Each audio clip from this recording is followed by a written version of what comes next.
This is Sports Bash Saturday with Josh Hennig, live from the Matt Blatt Kia Studios. Now, Sports Bash Saturday. Here's Josh Hennig.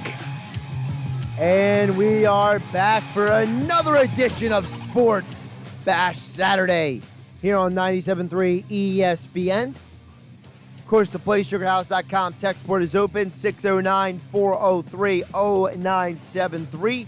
To get in on the conversation, we got to talk about Eagles, talk about the NFL, we got to talk about college football, the Sixers, and more with the one and only. He's back for another edition of the show, the one, the only, Dashawn Hendricks.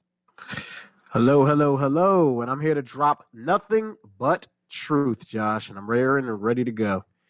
So first of all, how was your Thanksgiving? Well, it was very interesting, to say the least. Spent it camping out at GameStop. That's ridiculous. I mean, listen, hear me out. It's a present. You know, I have kids. I know what it's for, okay? It was pretty fun. It was pretty fun. You know, me and my brother, we were kind of switching shifts. It was fun. It was fun to do. You were switching shifts. Yeah, we were switching.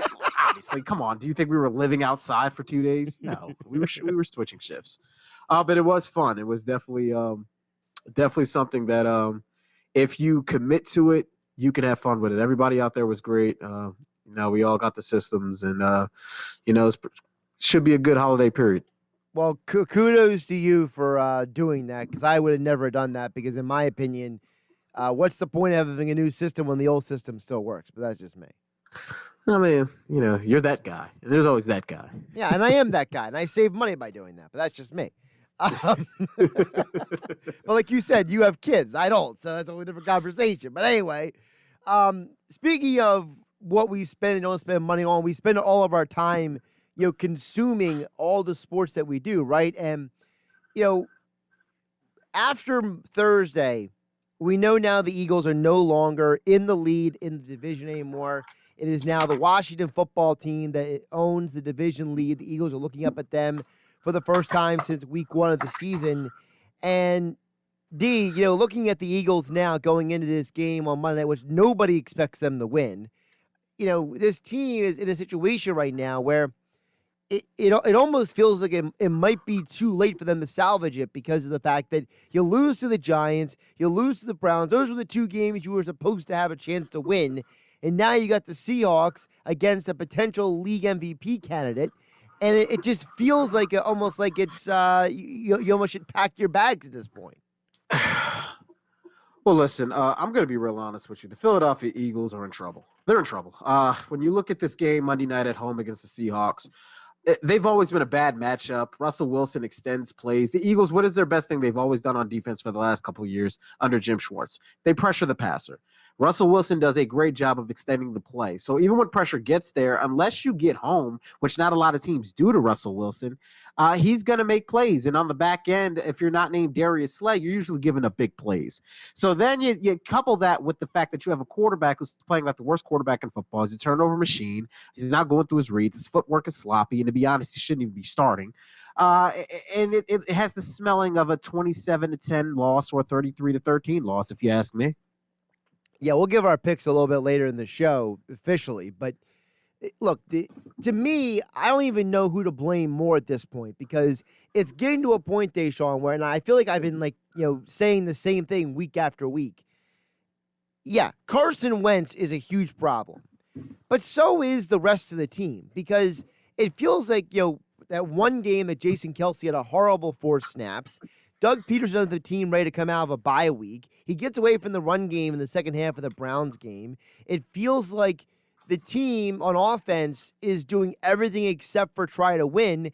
And there's an old saying, the definition of insanity is doing the same thing again and again and expecting a different result. That's the definition of the Eagles. They keep doing the same thing. All I keep seeing is Doug and Carson and the offense doing the same thing every week. There's no reason, D, why you should have a defense that allowed only 13 points and you lost to the Browns because your offense gave them 9. Yeah, I mean, that's unfortunate. Listen, Doug Peterson hasn't been perfect. he is what he is, though. I can't stand when people say he gets away from the run. That's who Doug is. He's Andy 2.0. He does not run the football consistently. He tried at the opening drive. Miles Sanders coughed the football up. This is a question I want to ask you, Josh. If Carson Wentz was playing average football or even good football, would you be questioning the fact that Doug Peterson, you know what Doug Peterson is? He's not going to run the football with Miles Sanders 25 times. It's just not going to happen. He has no confidence in his quarterback.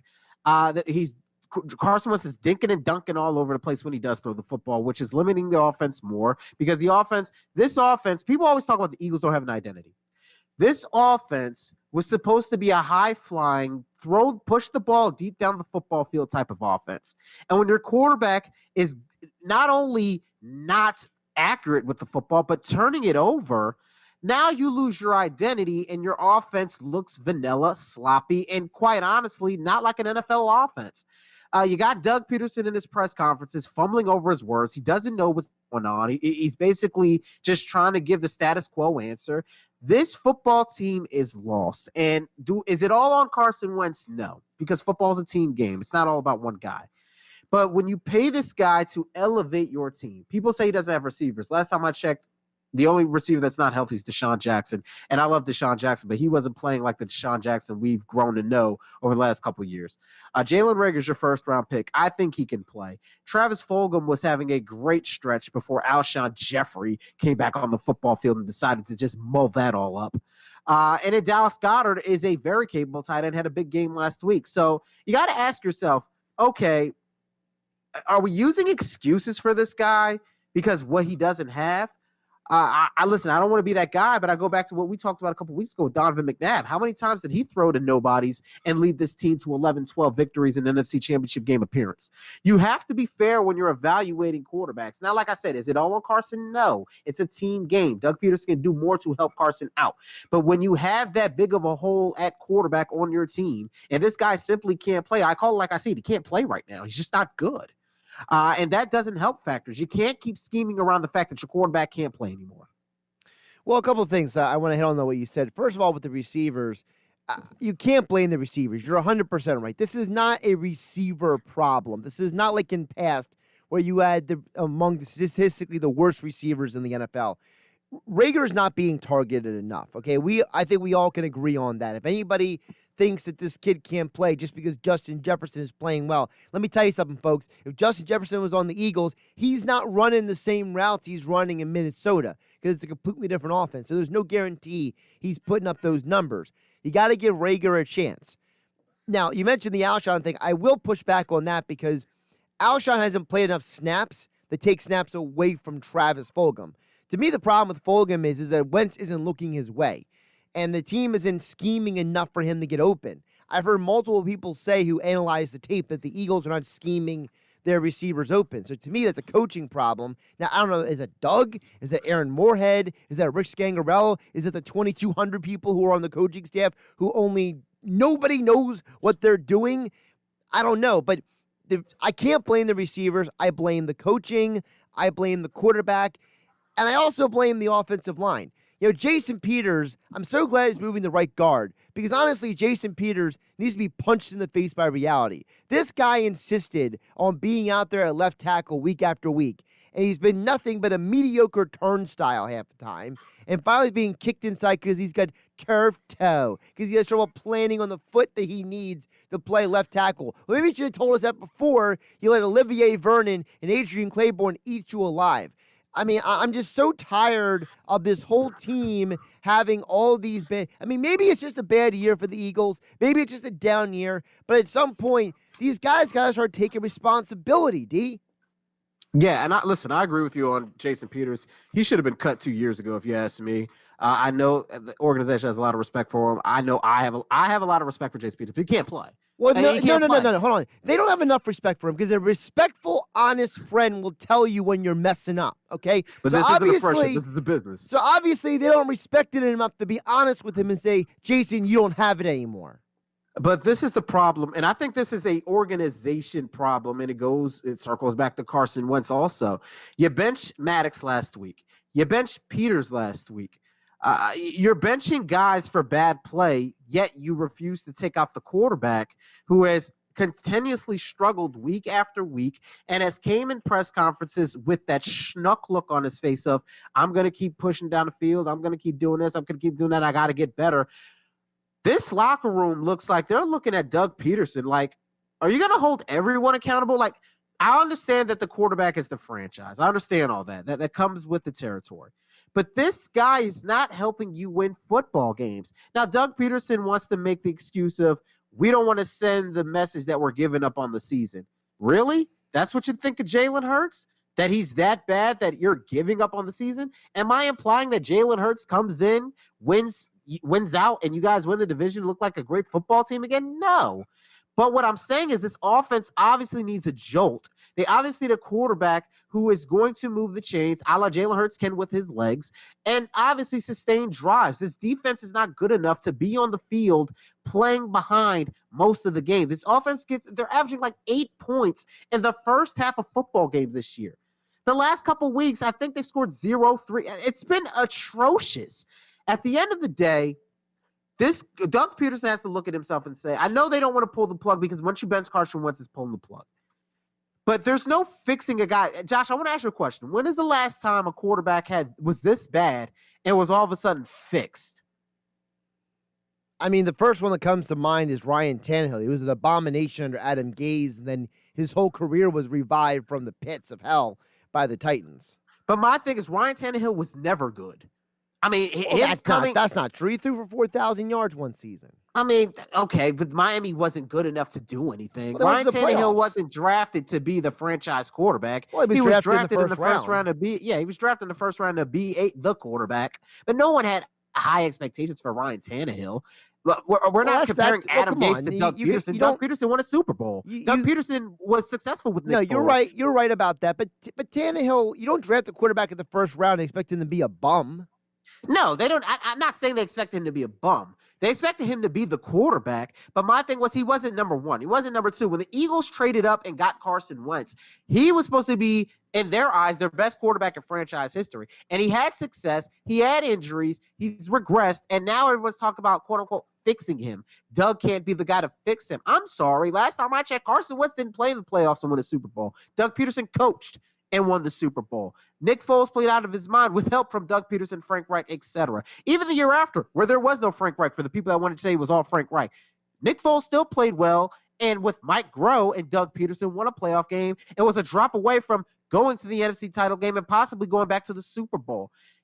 Carson Wentz has not done enough in this city to kind of say, okay, I deserve all this, excuses, et cetera, et cetera. He's been on the hot seat, in my opinion, for the last couple of years. Did he play well statistically the last two seasons? Yes. But the Eagles still had these slow starts on offense and still look dead in the water before their late season run with Nick Foles in 2018. And last year, before the division was so bad that Wentz beat a couple bad teams. Let's call it like how you see it. This guy has not done enough to be given the benefit of the doubt.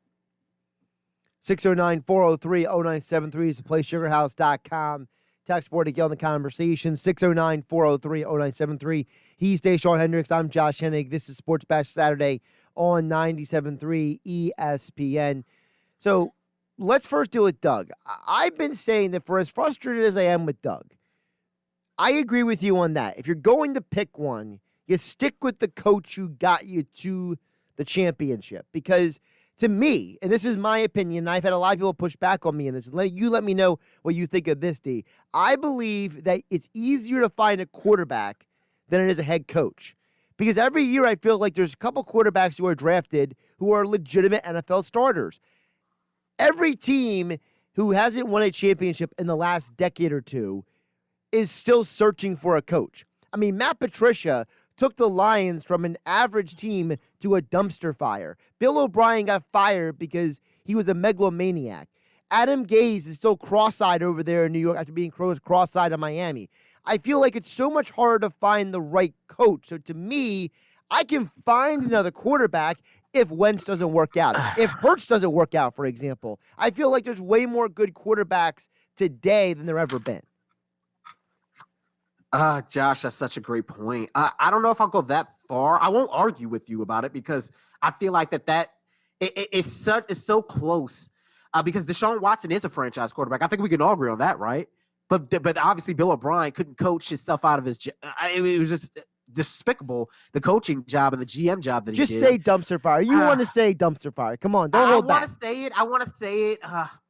It goes hand in hand. You need quarterback and coach. I just personally think, and this is my opinion, Doug Peterson can coach. Doug Peterson is a leader of men. Doug Peterson is a good play caller. Has he had his moments? Of course. Carson Wentz was a talented prospect coming out of college. And early on in his career, he looked like he was the real deal, and this was going to be a marriage that could bring multiple Super Bowls to the city of Philadelphia. Then he got hurt. Then he started to smell himself, if you know what I mean. Then he got hurt again. He regressed. He got hurt again. I say it week after week. It smells like something that another quarterback that might be starting in Baltimore for the next couple weeks. And look where he's at. You know, I didn't see people wanting to fix RG3. You know what happened when they tried to get another coach in Washington after RG3 got hurt and regressed? That guy said, listen, this guy can't play. I'm going to get my guy. And that was Kirk Cousins. You know, you don't get another coach in to fix a quarterback. That doesn't work. The guy can't play. You can't play. And I love RG3. I love Carson Wentz. But at the end of the day, once defenses start figuring out you have weaknesses and you don't adjust, that doesn't change. You getting hurt time after time after time, that starts to add up on your body count. It's like a drunken boxer. There's only so much you can take before you start to brittle down. Allen Iverson, one of my favorite athletes of all time. You know how many injuries he suffered throughout his career? Remember his last year in Philadelphia where we all wanted the old AI to come back and that guy just never showed up? It's professional sports. You don't just come back and all of a sudden be the same guy. Now, can Carson Wentz go somewhere and have a successful career? It's possible. It's not out of the realm of possibility. But when I look at this guy, he doesn't have any confidence. His footwork is sloppy. He's inaccurate with the football. He's turning it over at a high rate, which every game I feel like has a fumble or interception. I know he hasn't shown this in the past, but wow, it was leaning this way shorter and shorter and shorter until it just exploded. The Philadelphia Eagles spent the second-round pick on Jalen Hurts for a reason.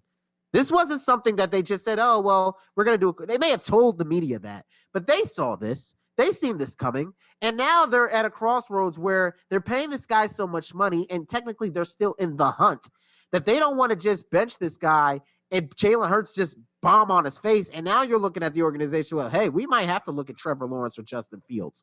You only have 3 victories. You're only 2 games behind, I can't believe I'm saying this, Jacksonville and 3 games behind the Jets. So, I mean, listen, this could really get ugly.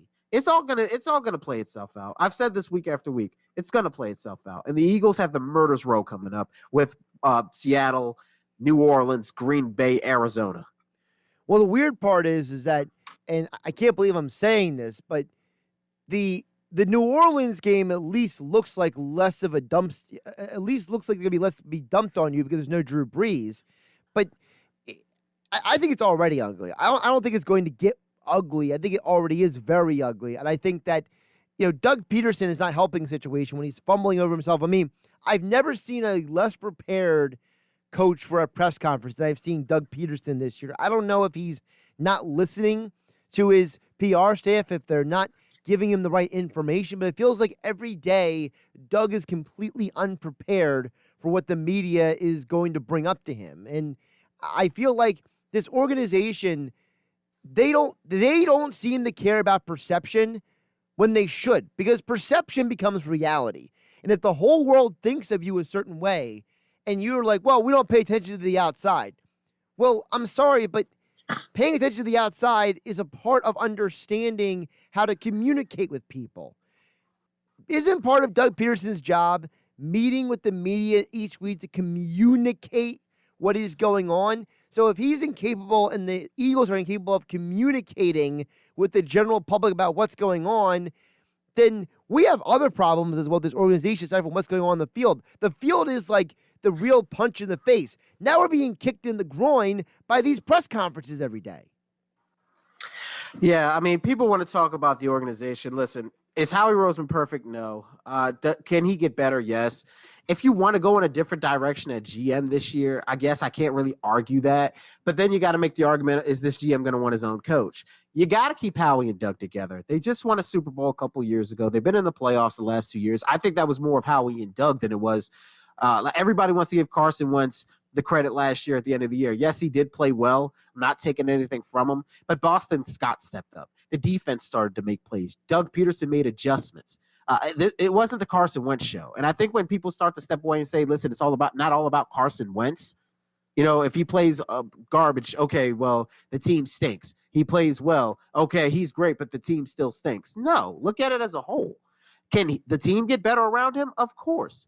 But it starts with the quarterback position. If you can't make plays in the passing game in a passing league, the running game's going to suffer. The offensive line's going to suffer. The plays are going to change, and you're going to lose games. He's Dashawn Hendricks. I'm Josh Hennig. This is Sports Bash Saturday on 97.3 ESPN, being brought to you by GMS Law. Make the right call with 4 convenient locations to serve you. Visit them online at gmslaw.com. We'll check it on the text board next, 609-403-0973 to get on the conversation here on 97.3 ESPN FM and the 97.3 ESPN mobile app powered by First Bank of Sea Isle City. This is Sports Bash Saturday with Josh Hennig, live from the Matt Blatt Kia Studios. Here's Josh Hennig.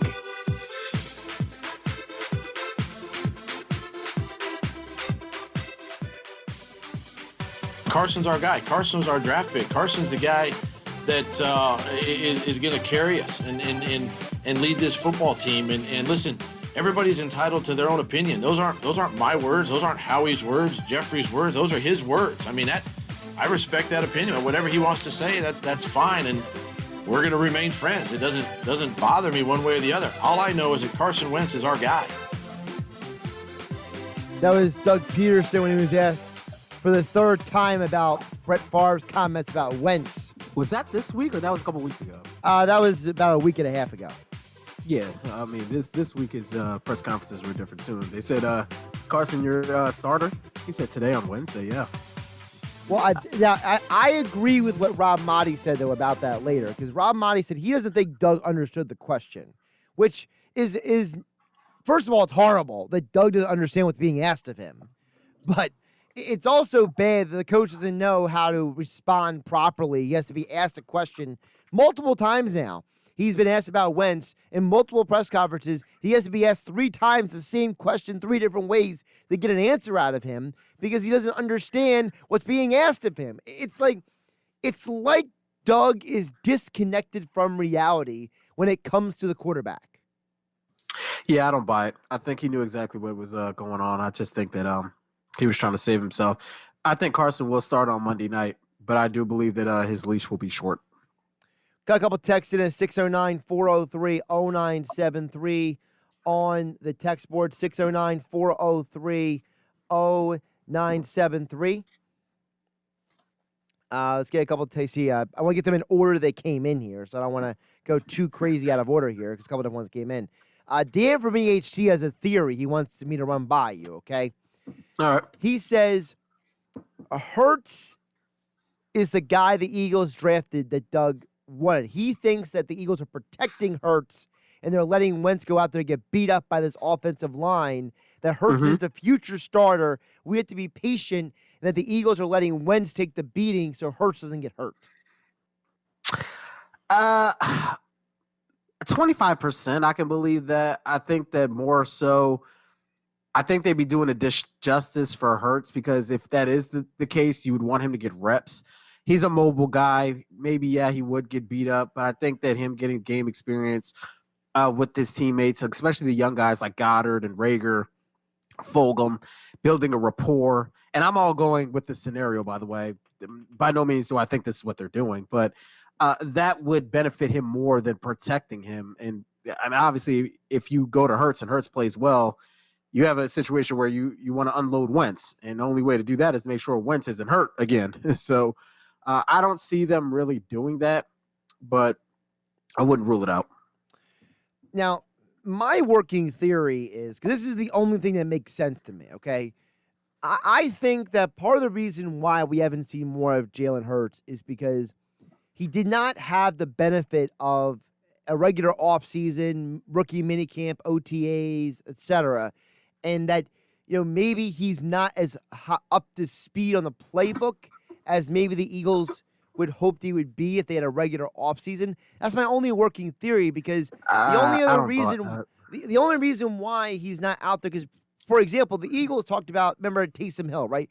Well, before Drew Brees got injured, Taysom Hill was out there for what, 10 plays a game? Hurts is out there 2 plays a game.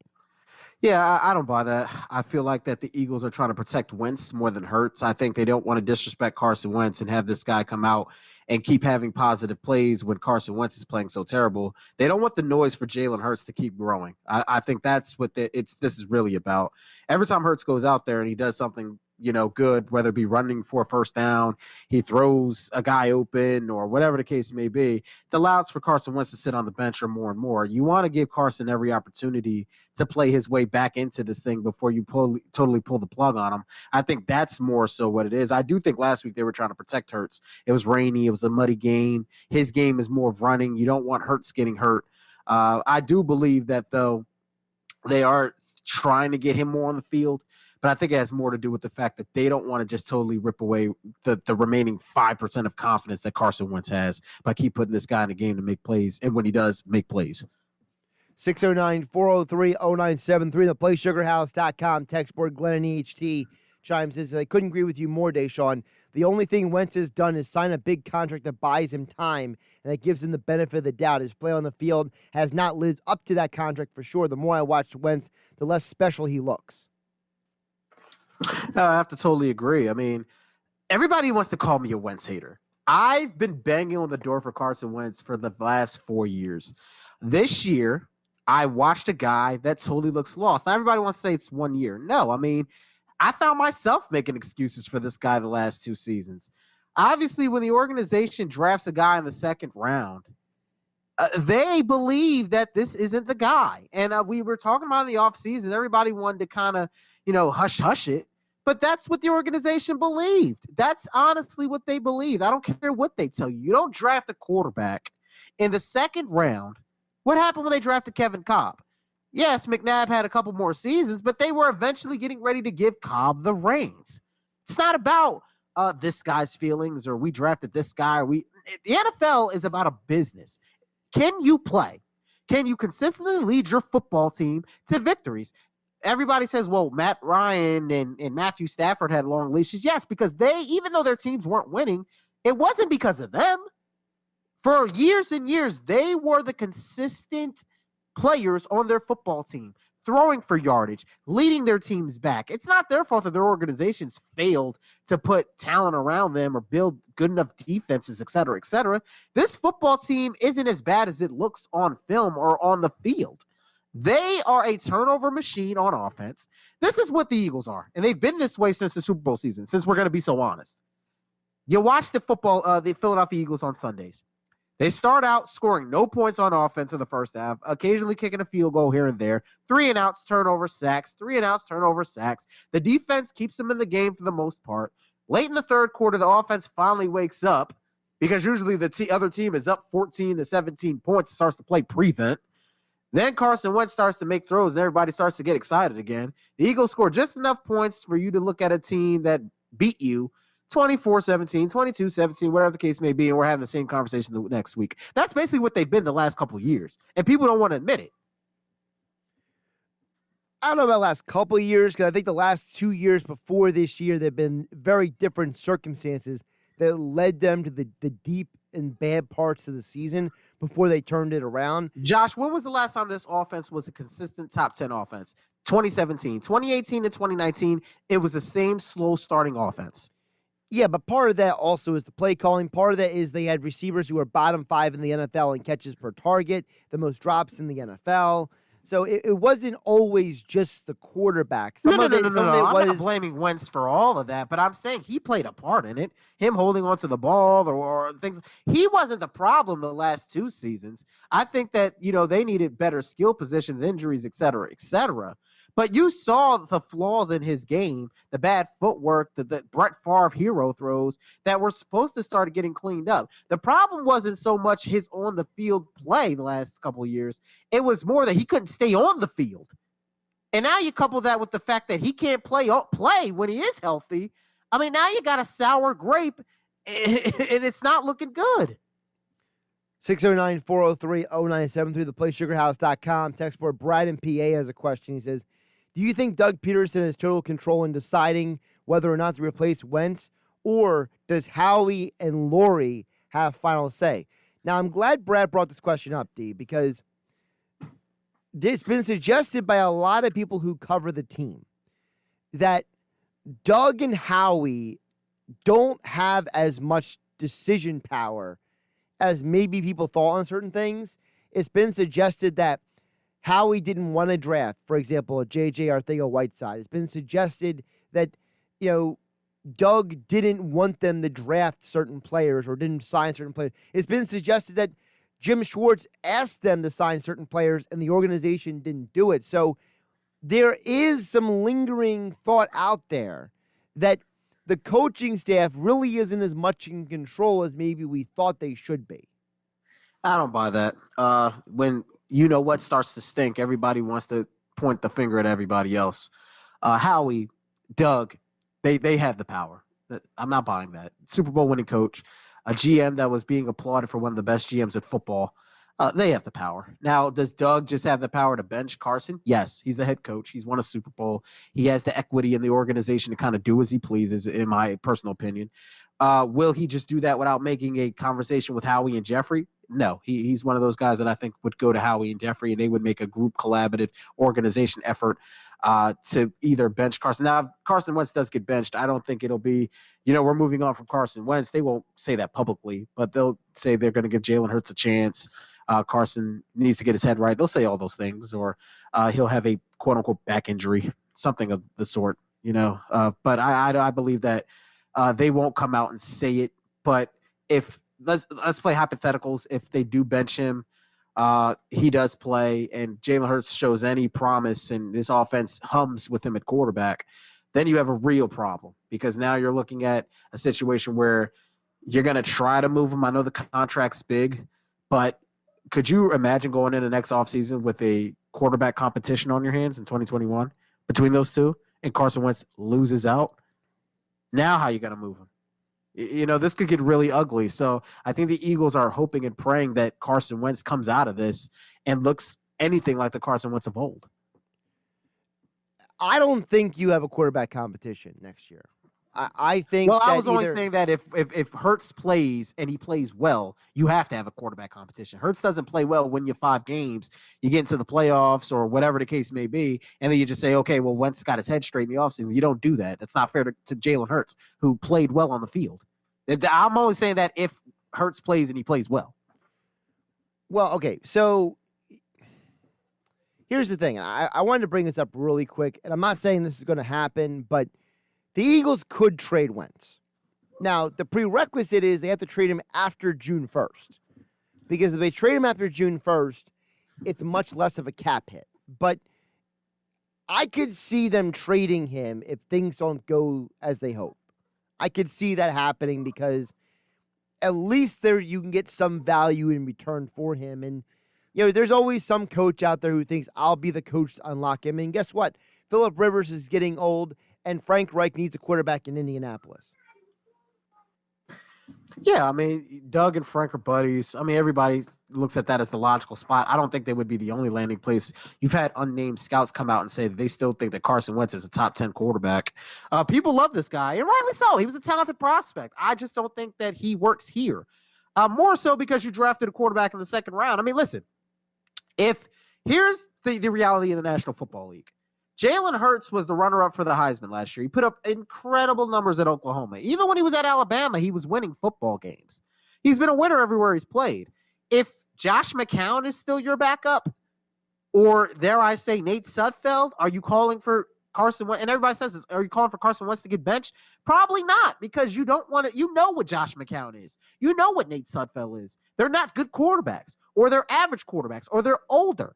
You don't know what Jalen Hurts is. There's a lot of promise and there's a lot of intrigue in a guy that electric with the football in his hands. So that is starting to get more of the cry for Jalen Hurts. Not so much that Carson Wentz is just this abomination as a quarterback, even though he's played like it. You want to see what the young guy has that you drafted in the second round. You want to see if he can rescue it a la Michael Vick did with Kevin Cobb in that situation. You want to see a spark. And you did that on yourself as an organization when you drafted a quarterback in the second round. Well, remember, they're a quarterback factory, so. Yeah, how that's working out. He's Dashawn Hendricks. I'm Josh Hennig on Sports Batch Saturday, 97.3 ESPN. Keep a text coming, 609-403-0973 on the PlaySugarHouse.com text board. Place your legal sports bets at PlaySugarHouse.com. Sign up now and then match your first deposit up to $250. Must be 21 or older to play. Gambling problem? Call 1-800-GAMBLER, 609-403-0973, the PlaySugarHouse.com text board. We got more NFL, college football, and Sixers talk still to come here on 97.3 ESPN FM and the 97.3 ESPN mobile app, powered by First Bank of Sea City. This is Sports Bash Saturday with Josh Hennig, live from the Matt Blatt Kia Studios. Here's Josh Hennig. Josh Hennig here, Sports Bash Saturday on 97.3 ESPN. Don't forget, coming up at 3 o'clock, coverage for college football begins. We got a college football doubleheader coming up this afternoon. We have Rutgers versus Purdue coverage this afternoon, followed by tonight LSU, Texas A&M, all here on 97.3 ESPN. Speaking of college football, of course, I'm watching Dashawn Hendricks with me here on Sports Bash Saturday. Penn State, Michigan. I'm only watching this game because I'm curious about which horrible team is going to win this game. I find it like laugh-worthy entertainment. Oh, man. I mean, I was hoping that maybe Penn State would go to the younger kid, the quarterback. What's his name? Robinson or Johnson? I'm forgetting his name. Just for intrigue. But those teams are going in different. The bigger story in the Big Ten is Ohio State. They canceled the game against Illinois. They might be in jeopardy against Michigan State next week of playing that game. They got to play at least 6 games to be eligible for that Big Ten championship game. And let's be honest, they're the best team in the Big Ten. Ohio State would beat them by 3 touchdowns. I mean, this is starting to really become a question. And as a college football fan myself, I want to see Justin Fields, Trevor Lawrence, those guys in the college football playoff squaring off again. The college football has to do something, right? So a couple things. One, you're talking about Taquan Robertson from New Jersey is the freshman, which I say we've already seen Will Levis this year come in for Sean Clifford. What does it matter if Robertson comes in too? It's not like he's going to lose any eligibility for it. There you go. No, nobody loses eligibility this year. Now, the thing with Ohio State is, first of all, I jokingly said on Twitter last night, and I guess nobody got the joke, but I was saying that Ohio State was afraid they wouldn't cover the big spread against Illinois yesterday, and that's why they canceled the game. But obviously I was joking, and people didn't get that joke, so I'm sorry you can't understand #sarcasm on Twitter. But anyway, look, the Ohio State situation is just unfortunate. The bigger problem I have is that each conference has these like weird rules for like who can play and who can't play in the conference championship game. And apparently the Big Ten's rule is if Ohio State can't play the minimum number of games, they're not allowed in the conference championship. And I'm thinking, but if they go undefeated, you're literally just not letting them play a game because you literally came back for them to play for national championship. We all know, like you said, that Ohio State is the best team in the Big Ten. The only reason why we're playing is so Big Ten can get a representative in the college football playoff, and you have a rule in place that could technically take out that team. And by the way, they still haven't budged on their 21-day rule, even though every scientist and doctor says their 21-day rule is completely ridiculous. And some of their other protocols, according to other doctors, are completely unnecessary. So the Big Ten apparently looks like they let their ego get in the way of doing the right thing for, the kids on the field who aren't getting paid a dime for you to make your billions of dollars. Yeah, I mean, First of all, I think that Ohio State's going to play in that game. They're going to make a way. They're going to make a way. They'll do something. They better. They'll make a way. What the thing is that obviously you've seen the jump in the coronavirus cases. Obviously you've seen it in the NFL with the Baltimore Ravens. Seen it in college football with the Ohio State Buckeyes. It's starting, and on the eve, and I don't want to say the eve because I don't think it's coming for another couple of weeks, but when the vaccine is start to be more available coming in the next couple of weeks, that's what I'm predicting, and that's what I'm hearing. It's starting to flare up with this thing again, and you start to wonder, are we on the eve of another big shutdown? With the NBA excitement starting to come back, the NFL is starting to get into the really guts of their season at the end of the year. It's starting to come when the rubber meets the road of, okay, are we going to kind of wait this thing out till we get this medication, or are we going to shut this thing whole back down and try to get it under control again? I mean, it's starting to really get to someone's going to have to make a decision. Well, there's a couple of problems here. Number one, nobody wants to address the issue of the false positives. There's been numerous false positives along the way. There's all these people who have tested positive, then test negative, and nobody wants to address that issue. So I don't really know how much to believe of this is, no offense, is really COVID as much as it is the protocols are so constrictive to prevent there being a spread, because a lot of these guys are being placed on these COVID lists because of contact tracing. They never test positive.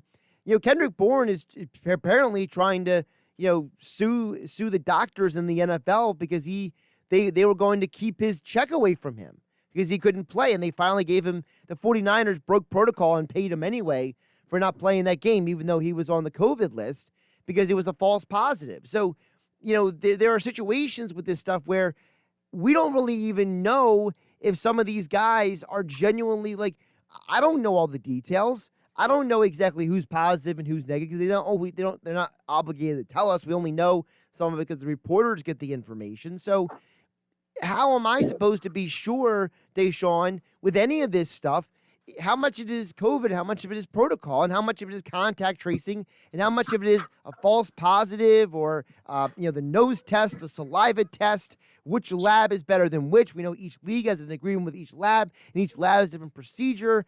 The whole thing is so convoluted. Yeah. It's a whole cluster, you know what. Hopefully that this stuff starts to get more under control, and obviously it's not an easy thing to avoid.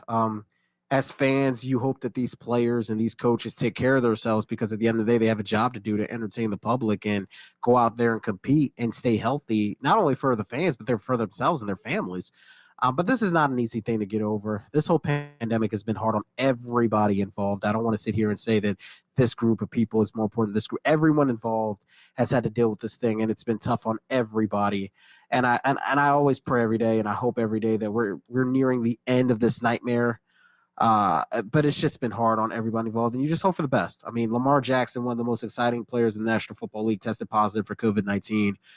And it's been a somber song from Ravens fans, not because of their lack of faith in someone like RG3, but just like they feel like that this thing is starting to take over their chances of competing. Because in any other season, in any other lifetime, in any other situation, I mean, this guy's not injured and he's not missing the game. So it's unfortunate.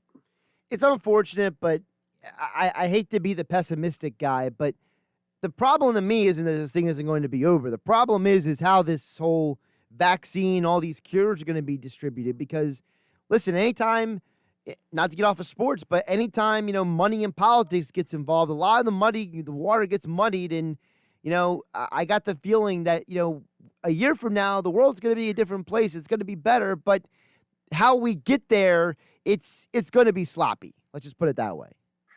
Yeah, I agree.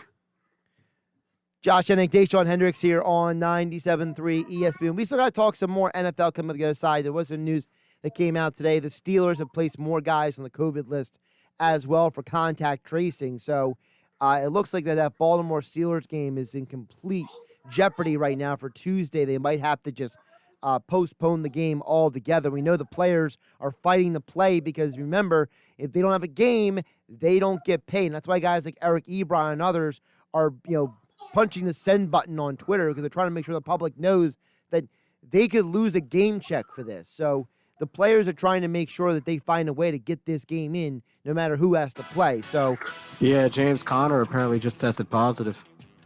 yeah, there's about 5 guys who were placed due to contact tracing just off of his positive. Not false positive, his positive specifically. So the situation with Baltimore and the Steelers is completely in flux. But all I know is that they're going to find a way to get that game done because the NFL is not going to, lose games like college football. Yeah, I agree. All right, coming up next, we got 4 football talk. Also, Sixers talk. Sixers, a lot's happened since the last time Dashawn and I talked here on the air, so we got to get into that as well here on 97.3 ESPN. Don't forget, tomorrow we have a triple header of NFL action. Colts versus Titans, followed by Brady versus Mahomes, and then Sunday Night Football all right here on 97.3 ESPN. More Sports Bash Saturday next. This is Sports Bash Saturday with Josh Hennig, live from the Matt Blatt Kia Studios. Now, Sports Bash Saturday. Here's Josh Hennig. Second hour of the show, Sports Bash Saturday, 97.3 ESPN. Josh Hennig along with Dashawn Hendricks back in the house. Of course, we've been talking a lot of football in the first hour. We will get to some Sixers and NBA this hour as well. I want to remind you the PlaySugarHouse.com text board is open at 609-403-0973. Also, want to remind you that it is Black Friday, Cyber Monday weekend. You don't want to miss out on all the great deals at weightliftinghq.com. Use the code RADIO10 at checkout for 10% off your entire order at weightliftinghq.com. Get your fitness equipment delivered right to your home by weightliftinghq.com. Radio 10 for 10% off your entire order. So just to update folks on a little of the NFL news. Right now, the Steelers and Ravens game is in greater flux, not just because more players tested positive, because the contact tracing is looking like it's going to be a little bit more extensive than they previously thought. According to reports, James Conner is the one who tested positive, and the contact tracing may involve about 7 players. So even though they haven't tested positive themselves, of course, the protocols say if you're around anybody with COVID, you got to isolate yourself as well. So the Tuesday night Ravens and Steelers game is in jeopardy of being yanked off the schedule altogether, Dashawn. Well, how many players do they need to be active to be able to play? Well, I mean, you need to have 53 bodies, basically. But only 40-something are active on a game day, correct? I think this year it's a little more than usually active. I think it's like 49 are active, if I remember correctly. And they have an extensive COVID practice squad. I mean, I agree. It's going to be tough. I think the NFL is going to do everything they can to get that game in, though. It's a division game. The Ravens are in a playoff chase. The Steelers are undefeated. I mean, that's a game that you got to get in. And it was funny because the Steelers were, making a big woof about the Ravens and all their COVID troubles, and now the Steelers are having COVID troubles. So, like I said, the virus doesn't pick. They attack everyone. Right. And again, as I said last hour, look, I'm not going to get in here. I've been very, very demonstrative in saying don't assume that every situation is just a COVID positive. Like the Jonathan Taylor situation, he's not playing because he didn't test positive. His girlfriend was around somebody who tested positive, and even though he's been testing negative the entire time, the protocols say he's not allowed in the building. So, let's understand that these players are not all testing positive. Some of this is protocols to prevent people from testing positive. Yes. By the way, if the Ravens do play on Tuesday, who's making his debut for the Ravens? Robert Griffin. Dez Bryant. I mean, he played the other day, though. He played the other week. Yeah, but he wasn't officially a member of the 53-man roster. He was a practice squad call-up. He is now an official member of the 53-man roster. Okay. Doesn't move your needle, does it?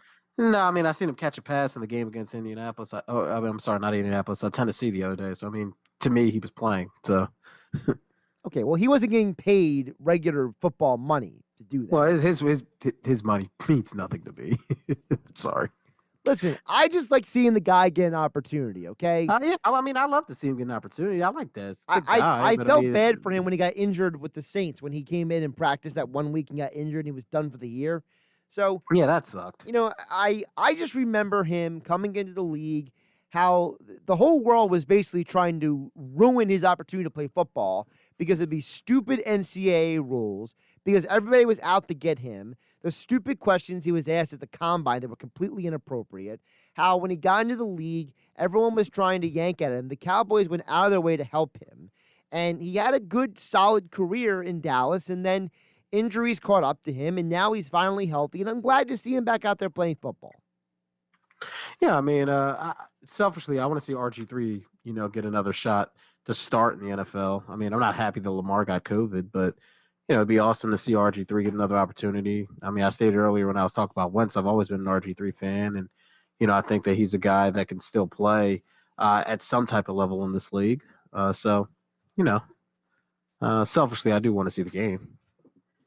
Oh yeah, we all want to see the game. I'm just warning people that it's starting to look less and less likely. Now, if the game does get played, it will still be on NBC for those who might be wondering for television consumption purposes. I love how they keep bumping Collingsworth and Tafoya around, but it's not going to be Al Michaels on the Tuesday game. It would be Mike Tirico on the Tuesday game because Al Michaels apparently only works once a week. Good to be Al Michaels. Yeah. Well, it must be really good to be Al Michaels because, Jim Nantz wants Tony Romo money. Did you hear about that? No. Yeah, Jim Nantz, this came out before the Thanksgiving Day game. Apparently, Jim Nantz gets paid almost a third of what Tony Romo does. And he wants to be paid more closer to Romo because his theory is I work more than Romo. Well, I mean, Romo's tremendous at his job. I couldn't say that about his previous job, but this job, Romo's killing it. No, but Nantz kind of has a point. I mean, he basically is the announcing broadcaster for 3 different sports. Romo is only basically working, 18 days a year? Yeah, I mean, listen, I love Jim Nantz. I think he should be paid handsomely for what he does, but Romo is Romo. I mean, sometimes, listen, Michael Jordan is Michael Jordan. Scottie Pippen was great. He deserves to be paid, but he's never going to be paid by Michael Jordan because he's not Michael Jordan. Jim Nantz is not Tony Romo. It's life. I think that might be part of the reason why some of those Nantz jokes, Romo wasn't getting it because, he's just sitting there like, dude, I don't get your joke. I mean, listen. That was an awkward broadcast at times. I love listening to Romo. I didn't like watching him play a whole lot, but listening to him is a joy. Romo's at the top of his class. Oh, he definitely is. Job. I'm just saying that broadcast was awkward at times because Nantz is trying to drop a joke and Romo doesn't get it, and then Romo makes a point, and then Nantz at one point repeated it. It's just a bad job by Nantz all around. I think Nantz needs to accept his role in life. Wow, you went there. I wasn't expecting you to go that deep down the rabbit hole. Yeah, I mean, I love Nantz. He's one of my all-time favorites, but just got to accept your role in life, man. Sometimes you're just not that guy. And right now, he's just not that guy. By the way, I'm still waiting to see who comes in for Penn State after Clipper went out with what appears... What's this, an all-time commercial break? Oh, well, Michigan had the ball, and then they went to break after McNamara got injured, the Michigan quarterback. I thought... So they benched Milton? Oh, that was 2 weeks ago. See, you obviously didn't watch the incredible 3-overtime thriller between Michigan and Rutgers last week. I mean, why the hell would I be watching Michigan and Rutgers football? I root for the local kids that go to Rutgers. I think Rutgers has a good future, but I'm not sitting there spending my Saturday watching Michigan versus Rutgers. What the hell is wrong I got to with admit, it was like watching a Pac-12 after dark game. It was so late at night. I mean, I'm not doing that. I have better things to do with my Saturday night. I don't, apparently. So it basically, I mean, that seems obvious. 609-403-0973, the PlaySugarHouse.com text board. Yeah, Rutgers back on today at 97.3 ESPN. Coverage begins at 3 o'clock. Rutgers versus Purdue. Nice to see Rondell Moore finally playing football for Purdue this year. And then tonight, LSU, who had a very impressive win last week, takes on the top-ranked Texas A&M team, which has an outside chance of making the college football playoff if things bend and twist a certain way. So those are your college football doubleheader today on 97.3 ESPN. D, speaking of college football, Yes. did you happen to see the college football rankings this week? Yes, I did. And Ohio State was a little too low in my opinion. Alabama should not be number 1. Clemson, I was surprised is still in there, but they also got Notre Dame, right? I'm correct. It was Clemson, Notre Dame, Alabama, and Ohio State. Am I correct? Yeah, well, I mean, so I hated the rankings, the first rankings. I feel like the committee is giving us a bunch of bull when it comes to the explanation. I feel like they went in with a complete agenda with the rankings, and they didn't go in there as honest What was brokers. that agenda, in your opinion? What was that agenda? I think the agenda was to give favoritism toward the schools that have played more games. I could see it. I think that they had to get Notre Dame in there because Notre Dame beat Clemson. No, I don't mind Notre Dame being in there. But they wanted to get Clemson in there too because Lawrence didn't play. And I don't mind Clemson being like. in there, but the problem is that you're telling me that Notre Dame at full strength is better than Ohio State at full strength? I don't agree with that. That was what bothered me. It's tough because Ohio State beat Indiana, and I think Indiana would wipe the floor with Notre Dame. Also, how is Georgia in the top 10? They have 2 losses. Oh, they had good losses. I don't want to hear about good losses, okay? You put Georgia on their best day on the same field as Indiana. Indiana's probably going all 4 quarters with them blow for blow right now. I think Indiana would destroy Georgia too. I don't think they would destroy them, but I think it's a more competitive game people want to give it credit for. By the way, I think if BYU and Georgia played, it would be a competitive game.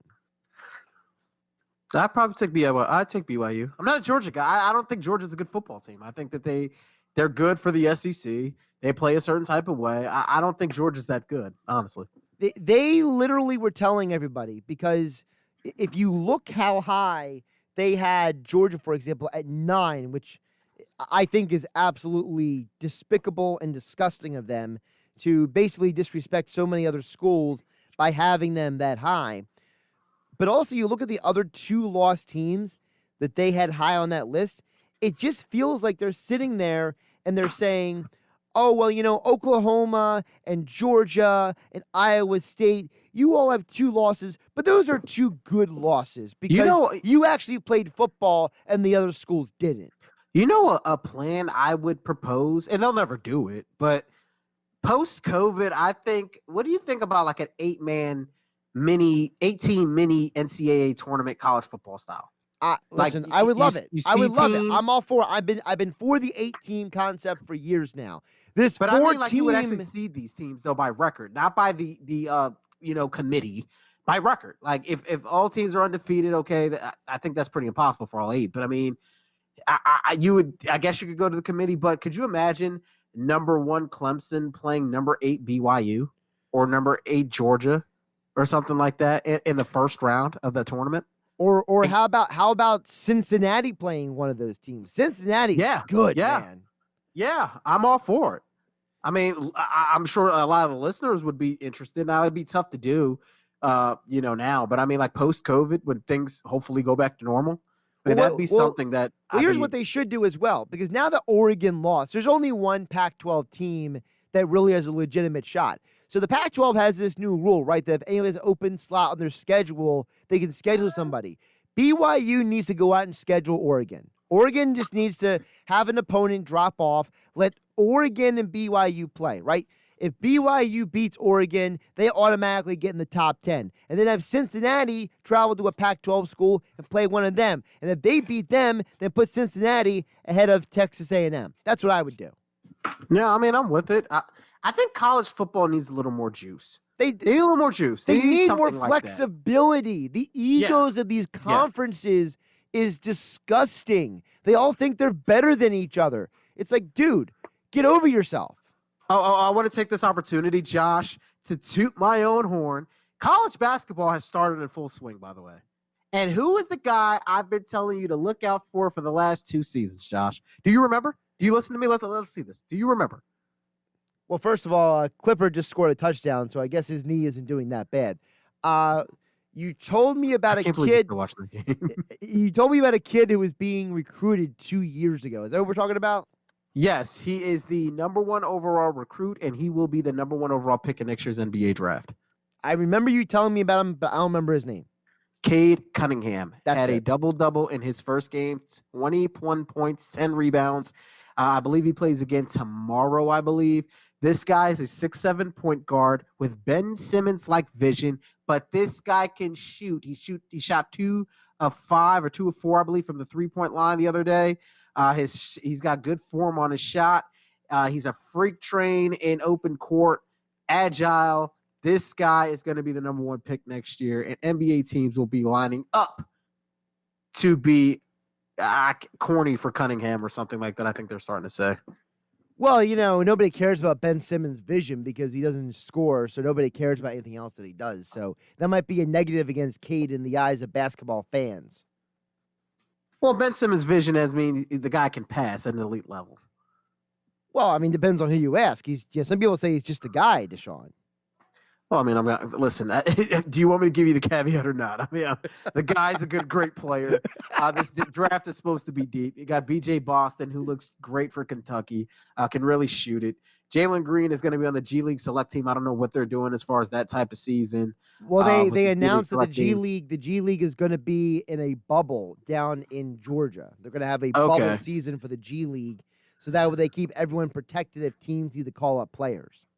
Okay, so that's good. And then you got Jonathan Kuminga also, who's going to be on that team. He's another high. Those guys are all going to be top 5, top 6 picks in this coming NBA draft. This draft is supposed to be loaded. Remind me, what was it? 4 of the top 30 recruits are all going to be in the G League? Yeah, so you got Jalen Green, who's number 2. Jalen Green, right. You got Jonathan Kuminga, who I believe is number 3 or 4. I think he's top 5 at least, depending He's on definitely top site 5. Definitely 3 or 4. Isaiah Todd. He's top 10, I think, something like that. Right. So they got some guys. They definitely got some guys, and I think they're trying to set the blueprint. But the most intriguing prospect is Jalen Green. He's gotten, comparisons to Kobe Bryant. The way this kid can shoot it, get to the lane, super athletic. If you watch just some of his highlight tapes, he jumps off the screen at you. And then, like I said, people say, well, why isn't this guy ranked over Cade? Cade, his vision on the court, he's a true point, 6'7", can get to the rim and finish with both hands. He's a sneaky guy that can kind of finish over you. He's not going to dunk on you Russell Westbrook style, but he can finish over you. And he can shoot the basketball. And his form on his shot looks very good. It's not LaMelo Ball like when you're pushing it or something like that. Just think this, LaMelo Ball, but a guy who can actually shoot it. And has the pedigree that comes without all the Ball family garbage. Now, I haven't watched a ton of college basketball because there's been a lot of football on still, but I did watch some of the Villanova games. What are your thoughts on, what's his name, Jeremiah Robinson Earl?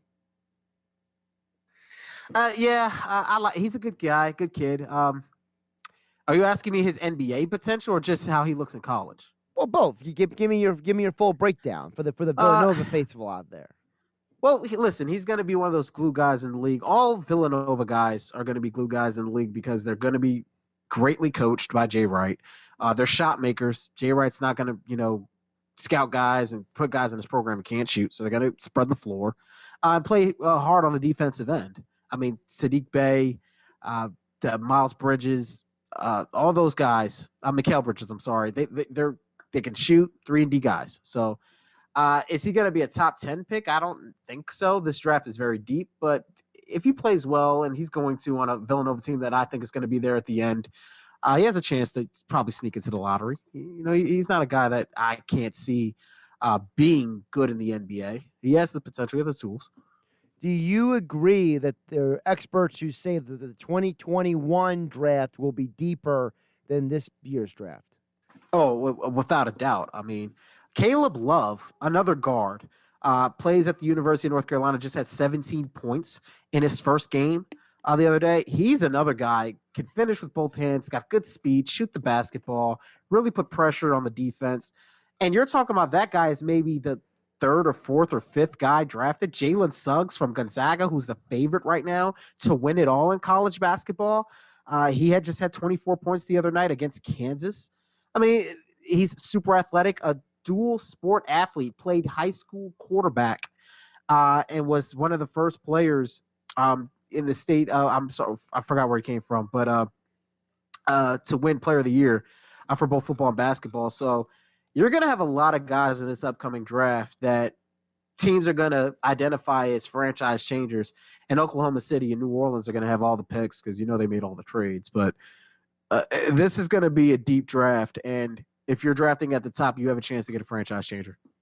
He's Dashawn Hendricks. I'm Josh Hennig. This is Sports Bash Saturday on 97.3 ESPN. The text board is open, 609-403-0973 on the PlaySugarHouse.com text board. We'll get into the Sixers coming up next to continue the basketball conversation because since the last time you and I talked on the air, D, the Sixers have made a lot of moves.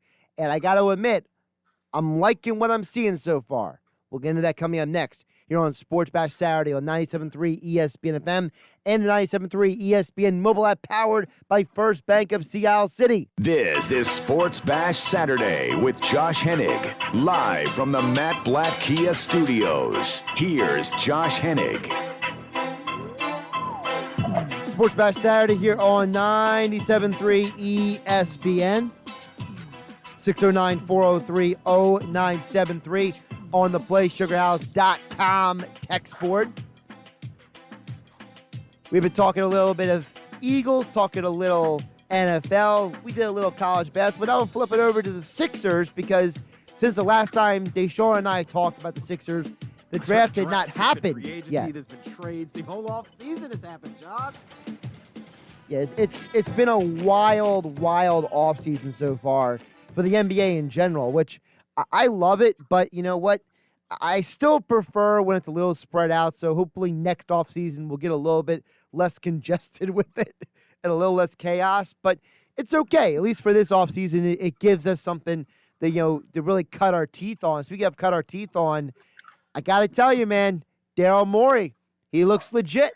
And Daryl Morey, I trust. Now, listen, everybody's going to say, Dashawn, what the hell is wrong with you? You said that you were out on Embiid, you were out on Simmons, they had to blow it all up. Listen, I don't know what Josh Harris did or what the Sixers did, but Doc Rivers combined with Daryl Morey, I'm all back in. I have the confidence that this team is going to be special this season. First of all, let's start off with getting off the Horford contract. That was amazing. Then you get Danny Green and Terrence Ferguson, a sneaky young wing defender still on his rookie contract.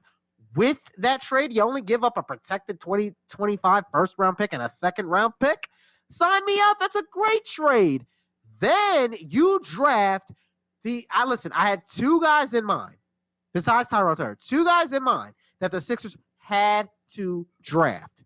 They had to make this pick because we talked about it last time. They needed that Markelle Fultz type of player who was supposed to be out of Washington, who can handle the basketball, play next to Simmons, shoot the basketball on elite level, and be good on defense. Well, listen, they got Tyrese Maxey. Wow. I mean, he fell at 21. That was a great pick. Then they get Isaiah Joe, who was another good pick in the second round. I just didn't want to take him in the first round, but they took him in the second round. Wow. You get Seth Curry in another draft night trade. You unload Josh Richardson, who I hated here as a fit. And you just give up a second-round pick and you get Seth Curry? Now, and you sign Dwight Howard in free agency. I mean, listen, Daryl Morey's pushing all the right buttons. I love this roster. And training camp is next week. I can't wait to see what this team looks like on the floor, Josh. So a couple of things you said I want to hit on there real quick. Number one, you mentioned what Daryl Morey said, and I think that it's refreshing to have an executive in Philadelphia that says something and he doesn't. He came out and said multiple times, I came here to build around Joel and Ben Simmons. I came here to help Doc make this the number one defense in the entire league. And I think he's overtly done that with the draft and with free agency and with these trades. I love the fact that they got Danny Green. The guy's got a championship with three different organizations. You can't beat that kind of locker room leadership. You bring in a guy like Seth Curry, who's a sharpshooter from the outside. I love Maxey from Kentucky. Kentucky was one of the schools that I watched a good amount last year in college basketball. And to me, I kind of envision him like a hybrid between Lou Williams and Jamal Crawford, two guys who had some great seasons under Doc Rivers. And I think he can be that kind of guard for the Sixers. I think that you're building a legit supporting cast around Ben and Joel that complement them instead of just some random pieces that you hope that work together. And I'm with you. I believe in Doc Rivers. I know some people were like, why are they hiring this guy? What has he ever done aside from winning with the Celtics? And I'm just like, oh, shut up, Ray. I mean, the guy took the miserable Magic to the playoffs at one point. This is the guy who took multiple versions of the Clippers into the postseason. And people could ride for, didn't we always hear, Dashawn, well, anybody's better than Brett. Anybody's better than Brett. Well, guess what? Now you got the best option you could possible. And he's the reason why Daryl Morey came here. Daryl Morey said he came here because of Doc Rivers. Yeah, I mean, listen, in the NBA, coaching matters, but you're only as good as your best players. The combination of Ben Simmons, Joel Embiid, and shooting, like you got Seth Curry, you got Danny Green, you got Isaiah Joe, you got Shake Milton, Furkan Korkmaz, Tyrese Maxey now. I think that this team has the chance to either be top 4 or 5 good in the East and get in the second round and compete, or they could go to the finals or beyond. But I think the two guys that are wild card. One, can Joel Embiid finally have that year where you're like, this guy's a dominant, he's the MVP. He's the MVP. And if he's not the MVP, he's close damn to it. He's scoring at an elite level. He's rebounding. He has all this spacing. He's assists, etc. And Tyrese Maxey. Now, I believe that he will come off the bench to start the year. Doc doesn't usually start rookies. I believe that he'll have to really earn his stripes on this team. There's a lot of veterans, but they need ball handling and scoring next to Simmons. If Tyrese can be anything like he was in college, and you got to use that caveat now because the last time we had a guy like this, I love Markelle, but it wasn't the same guy. If you get that guy from Kentucky in the open floor scoring, and he can shoot anywhere close to 35, 36% from three, now you have what you believed you would have in 17-18. A team that can get all the way to the NBA Finals. These two, in Simmons and Embiid, we know what their flaws are. But when you surround them with shooting, and now you have a guard that can break down the defense at the end of the shot clock, look out. I'm telling you right now, the Sixers, and Dwight Howard was a big signing because Embiid's going to miss time. He's a rim protector. He can rebound the basketball. I love this Sixers team, and I think Doc's going to get them right. I also like Dwight because in his media press conference, he talked about how the things he learned with the Lakers and playing in that organization and playing in that environment and humbling himself to be a role player now. And I think that experience made him almost like prepared him to be on the Sixers and be this guy that can, lean over to Joel a little bit and be like, hey, man, you don't have to do X, Y, Z. You can just do this, and you can still get to the basket. I'm not as athletic as you, and I'm able to do that. If I can do it, you can do it. Because people forget, Dwight, he was a defensive player of the year. He was a freak when he was early in his career. And Joel is way far ahead of where Dwight was offensively when he came into the league. So there are things that I think Dwight can impart to Embiid, that Embiid can absorb that information. Because let's be realistic. Who's the great veteran big man that Joel has had on the roster? He really has had one. I'll wait. I got all day. Yeah, that's right. There is none. One. So, I mean, when you look at these guys mentoring Embiid, Simmons, and company, the leadership of Doc Rivers, remember, they've got a lot of Dave Yeager on the bench. These guys are Sam Cassell. I mean, these guys are going to help these young guys. And I can't wait to just get the video feed. I don't know if they're going to have any media around to see anything from training camp. Did you get any update on that? Are they going to have any media around? I have not heard anything yet, but then again, I'm not in on those calls. You're not important to get on those calls. I'm not. It's a little above my pay grade. They'll have somebody there. Oh, there'll be somebody. Yeah. To get some type of video. I'm looking forward to seeing those guys compete. Listen, the preseason starts December 15th. They play Boston. So you get to see a lot of these guys. I doubt if you'll see Embiid and Simmons, but I mean, this is starting to get nearer and nearer. The season starts December 22nd, right around Christmas. You hope that COVID doesn't rear its ugly head and derail the NBA from returning. That's all you can hope for. It's funny you mentioned that because the NBA came out with their protocols for that. And basically their protocols are two things. One, remember, this is a 2-half season. So if any games don't get played in the first half of this season, they're moving to the second half of the season schedule. Yeah. Also, the NBA has already confirmed that if some people do test positive, they will not shut down the season. That because of the traveling that they're doing, remember they're restricting the travel, there's not as much traveling going on with the first half of the schedule, that their plan is to basically say, look, if a team can't play and a game has to get postponed, we're not shutting down the rest of the league as long as nobody else is testing positive on other teams. Because I think the NBA is saying we're seeing what's going on in the other sports, and frankly, we can do it better. Yeah, I mean, and I think this weekend is when guys start getting tested every day.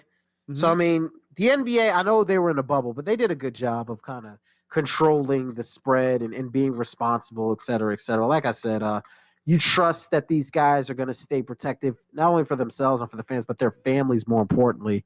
So you just got to hope, man. It's been a wild year. 2020 has been a year to forget. I cannot wait for 2021. Can't wait, Josh. Can't wait. Now, there's one other reason why I have a lot of hope for the Sixers this year, and that is I don't have a lot of faith in the rest of the conference.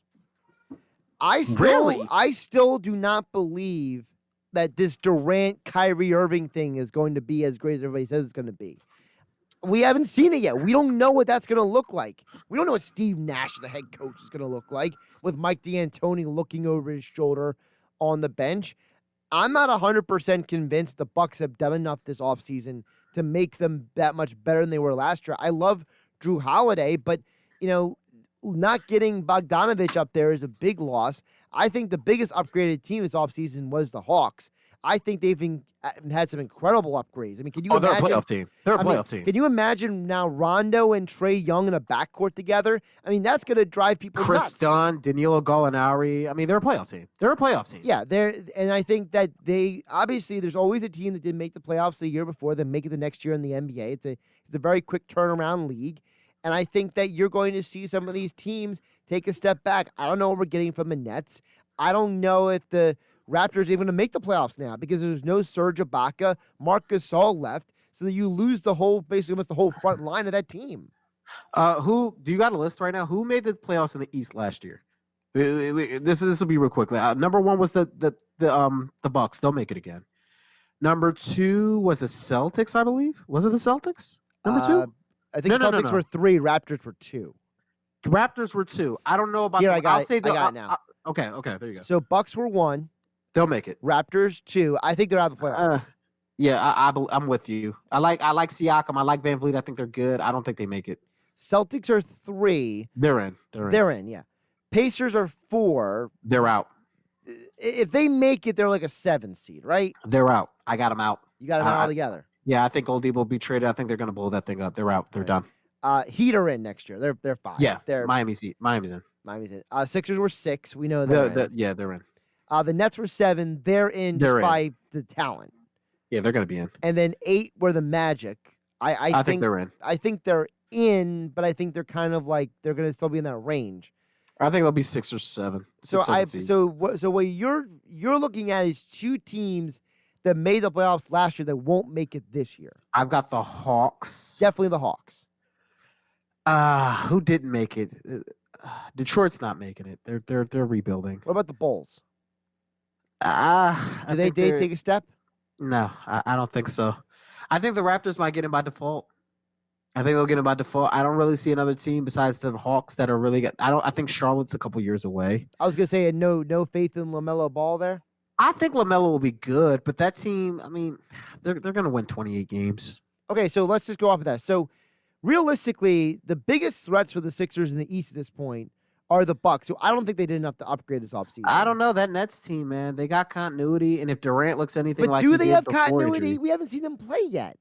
Well, I've seen the core have played together, not named Kyrie and Durant. But those are the two most important guys, players. Yeah, but the supporting, you're not anything like your supporting cast, and the supporting cast is very good. Yeah. I'm not saying that they'll be the best team in the East, but I think that they're a threat. I think if I had to pick today, I think the Sixers will beat them because the Sixers, their two guys have played together more years than the other two guys. But I wouldn't count out the Nets. When I look at Boston's always good. They're great coached. They're great coached. Miami, they really built something in the bubble. Now Jimmy Butler's a year older. He was their best player. They go as he goes. So yeah, but they have a lot of young guys who got their first experience. That's only going to make those guys better. That supporting cast. It is. But then again, when you're going up against Simmons and Embiid, or going up against Durant and Kyrie, can Jimmy, an older Jimmy, and Bam Adebayo really compete against Bam those Adebayo is going to be a year better. Yeah, but Bam Adebayo is not better than Joel Embiid. Bam Adebayo is not better than Kevin Durant or Kyrie Irving. Like those are things that I just look at when I'm looking at those teams. I wouldn't say that they can't be. Right now, if I'm looking at the East, I'd say the Bucks, because I still believe they have the best player in the East in Giannis Antetokounmpo, and I think Drew Holiday does complement that. No, he does. I agree.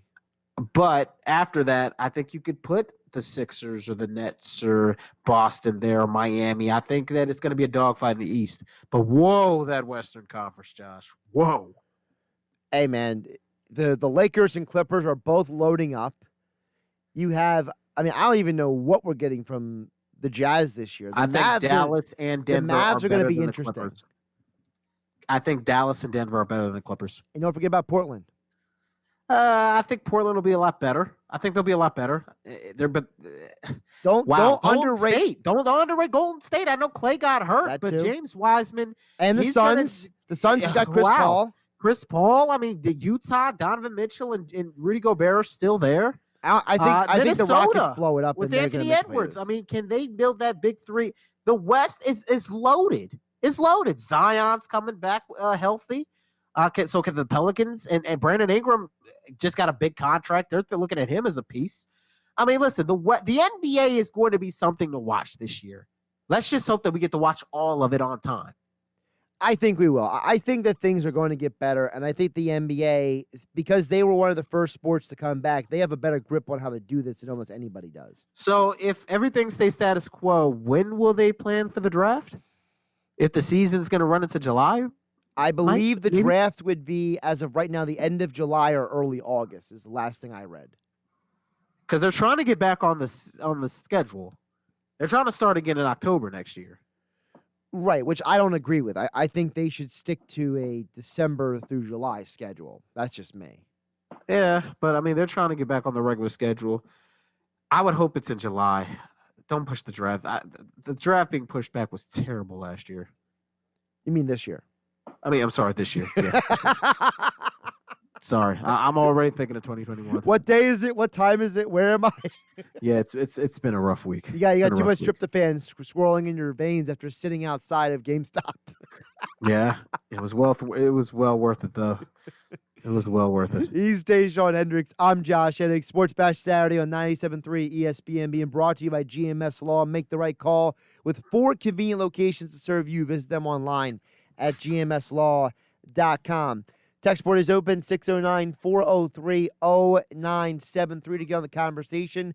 We'll wrap up the show, come on the other side, give our predictions for the Eagles, and give you a couple other picks for the weekend here on 97.3 ESPN FM and 97.3 ESPN mobile app, powered by First Bank of Sea City. This is Sports Bash Saturday with Josh Hennig, live from the Matt Blatt Kia Studios. Here's Josh Hennig.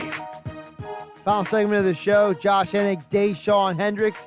You can follow D on Twitter at Dashawn Hendrick. You can follow me on Twitter at Josh Hennig. Hennig spelled Hennig. Of course, don't forget Sports Bash Saturday and Game Night Monday through Friday at 6 o'clock on 97.3 ESPN, all being brought to you by weightliftinghq.com. Of course, weightliftinghq.com is your resource to get the best health and fitness equipment, squat racks, bench racks, kettlebells, dumbbells, cardio machines, resistance bands, and more. You can get it for maybe you're buying somebody for the holiday, or maybe you're getting it for your own 2021 goals. weightliftinghq.com. Use the code radio10 for 10% off your entire order at checkout. That's radio10 for 10% off at weightliftinghq.com.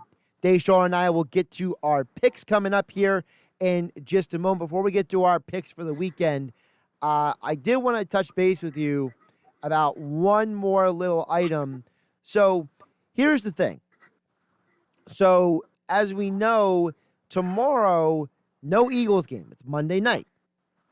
So how are we consuming the sports this weekend? We got college football today, NFL tomorrow, Eagles on Monday. So how does your weekend lay out now?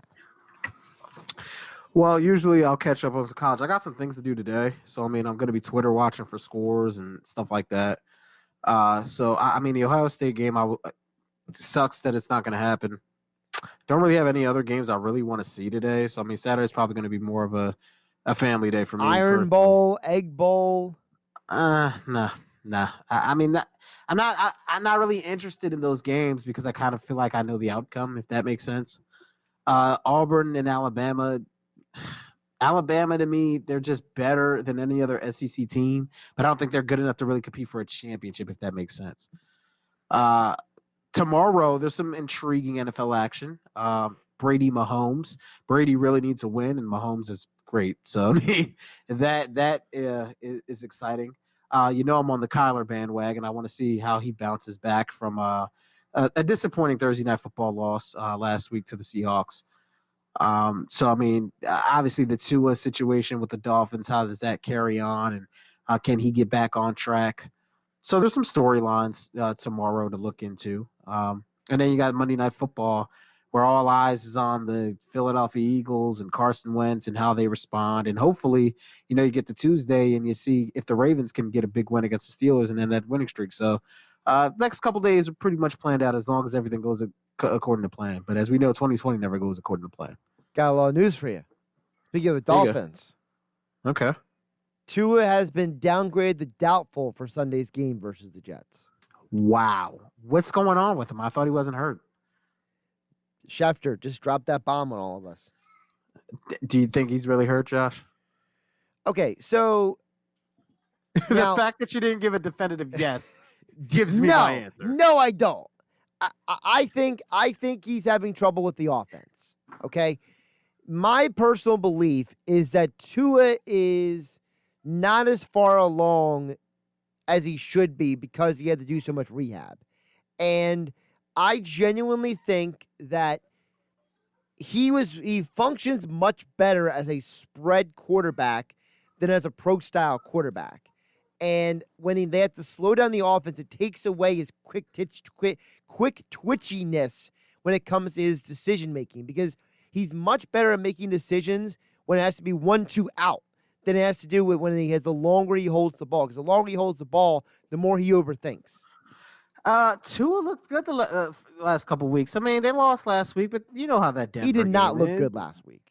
I mean, he didn't look good, but I mean, the Denver game is always a trap game. He's a rookie quarterback, and Ryan Fitzpatrick, this is the problem that I have with the Dolphins, and I hope they don't do this. They're going to go back to Ryan Fitzpatrick. He's not a good quarterback.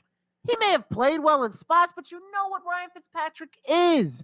The point of you playing Tua was for him to get the experience, try to make the playoffs with them, and see what he's made of while you still have that pick from the Texans that could possibly land you a guy that you can trade or you can use.